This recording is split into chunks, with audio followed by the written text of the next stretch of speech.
Oh, I scared my cat. I'm sorry, Zoe. Hi, welcome back to my channel. I'm so happy that you clicked on this video. It really does mean a lot, and I hope that you take the time to listen to what I have to say. If you are not already, it would mean the world to me if you would take the time just to subscribe. It's free. All you have to do is click that button down below, and all it does is notify you when I upload a new video. You don't have to watch it. It's just there, but it would mean a lot to me personally, so that's all I have to say about that. I wanted to make this video since it happened to me. As you can tell by the title, I got rejected from a school that I really wanted to go to, but I wanted to film it when I was ready and when I felt like it would be a good time for you to see it. That being said, it's springtime. You've heard back from your schools. This either means that you got into the school that you really want to go to and you are ecstatic. In this case, congratulations, you worked so hard and you deserve this. Or you applied to schools that you really wanted to go to and you were rejected. In that case, everything that is meant to happen in your life is happening and you're okay and you are not meant to be at that school, but that doesn't mean that college is gonna suck necessarily. Or you're like me, and at the time of being a senior in high school, I had some top schools. I had top locations, actually. I knew I wanted to go to New York or California, but I didn't know exactly where. And because of that, it hindered my applications, I believe, because I didn't have that dream school at the moment of like, I will do anything to go here. I just had 21 schools that I sent in applications to and had a lot of options in the end that, to be honest, overwhelmed me. To keep this short, my school experience can be found in videos on my channel. I have my freshman year experience at a school that I really didn't want to be at. Going along with that, I have my why I dropped out of college video, which you should watch both. And now, something that I really didn't talk about is that as a freshman at this college that I really wasn't that happy at for a multitude of reasons, I applied as a transfer a lot. And I had it in my mind that I really fell in love with Barnard College in New York City. I feel like I just wasn't educated enough about it as a senior, otherwise I totally would have applied and it could have been different, but at this point I have no regrets. I'm happy where I am in life right now and it wasn't for me, but it could have been, and I love everything about the school and what it stands for. The first time that I really felt like I got a glimpse into it was when I was reading The Glass Castle by Jeanette Walls about 2 years ago. I just graduated from high school and I was reading it that summer. I loved it so much. I just felt like I had to thank them for giving this writer that I loved so much a chance at their college, and I thought maybe they would give me the same chance. So I did everything in my power to apply as a second-year transfer. And I worked my butt off, not only in school, but with the applications and the essays. I sent it to so many people, more than I did as a senior in high school, because this was so important to me. And I understand now when you're a senior and you have that school. I didn't have that at the time. That came when I was in college already, but I knew where I wanted to be, and it was at Barnard, and it was in New York City. I gave it my all. I put everything that I could out into the universe, and in June, I opened the email that I had been waiting for. In fact, I was vlogging the moment and immediately deleted the footage because I wasn't accepted. I was rejected. I'd been rejected to a few other schools when I was applying as a senior, but none of them were schools that I was dying to be at.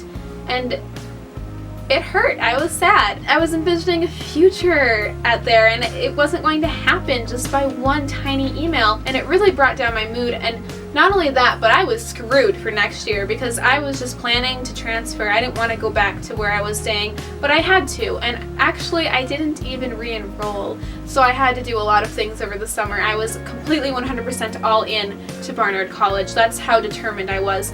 But then something happened.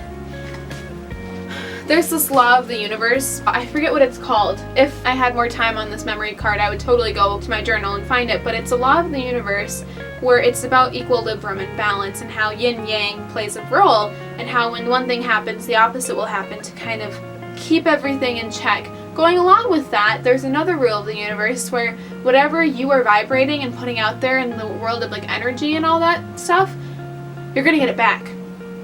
And I was about to learn that. About a week later, I received another email. This time it wasn't from Barnard College, but it was from a magazine, an editor actually, and he had wonderful news for me. I had been accepted as a writer, and they wanted to publish 3 of my pieces. I had never submitted before. I had never been published before.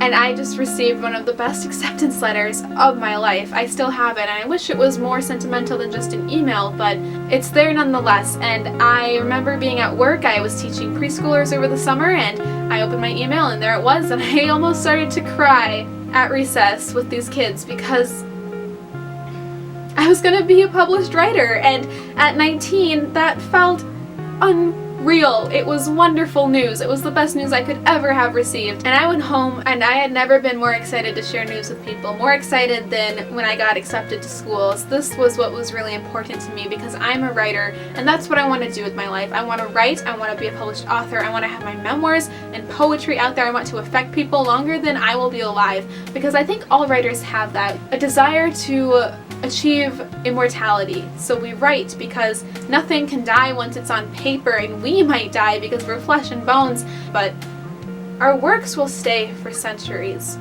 and I love that. I wanted to make this video as a way to share one rejection letter doesn't define you, and actually it could lead to something that means even more to you and can take you in a different direction in life. With me, one rejection letter was balanced out by an acceptance letter that meant the world to me. The whole yin-yang, balance, harmony, laws of the universe, it's true. And sometimes when something negative happens, it leads to something positive. What I mean by this is that at this time in my life, I was putting energy into these applications and these writing submissions, and I submitted both with just hope and luck and just putting everything I could out there into the world, and it brought everything back to me. I was just so happy. So there's this level of harmony that can be found within every rejection letter. And if you have been rejected from Barnard and that's why you clicked on this video, or just from a school in general, I'm sorry, because I understand now how badly that can hurt because you worked so hard and you didn't want this to happen. Maybe you weren't expecting it at all and it just blindsided you. But know that all this means is that there are other aspirations and dreams and achievements that you are meant to achieve, not at that institution, but somewhere else. It could be something not related to school, like with me and writing and how that came at such a wonderful time. It could be at a different institution where you find so much success personally and professionally. You are meant to be somewhere, and sometimes we don't even realize that, but the universe does, and that's what it's doing when you are being rejected. It's just, it wasn't meant to be. That's okay, and this feeling shall pass, and you will find success and happiness elsewhere that you realized you wouldn't have had you gotten into that school. Wow, I didn't realize I had so much to say until I took a breath. Oh, and if you're from Barnard Admissions and you're watching this, fuck you for your loss. Can I add that in this? This was a little I know that I will be successful in whatever I do. I could have had a lot to give to that institution, and I'm sorry they couldn't see that about myself. But it's true. I just hope that you were able to relate to this video in some way and that it served a purpose and helped you. Thank you so much for taking the time to watch this. Please give it a thumbs up for me because it really does help. Like I said, subscribe if you are not already. I make videos every single week, and I would love for you to join this family because we really are like one big family on my channel with lots of love to go around, and it's never too late to join. All you have to do is hit subscribe. With all that being said, I hope you have a wonderful, wonderful day. And best of luck if you are sending out those applications to school while you are watching this, and I'll see you very, very soon. Bye! If you're going through a hard time as a student and you feel like you may be depressed, you're not alone. In fact, what did you think of my video, Zoe? Oh my gosh, you're so cute. Did I wake you up? Were you sleeping this entire time?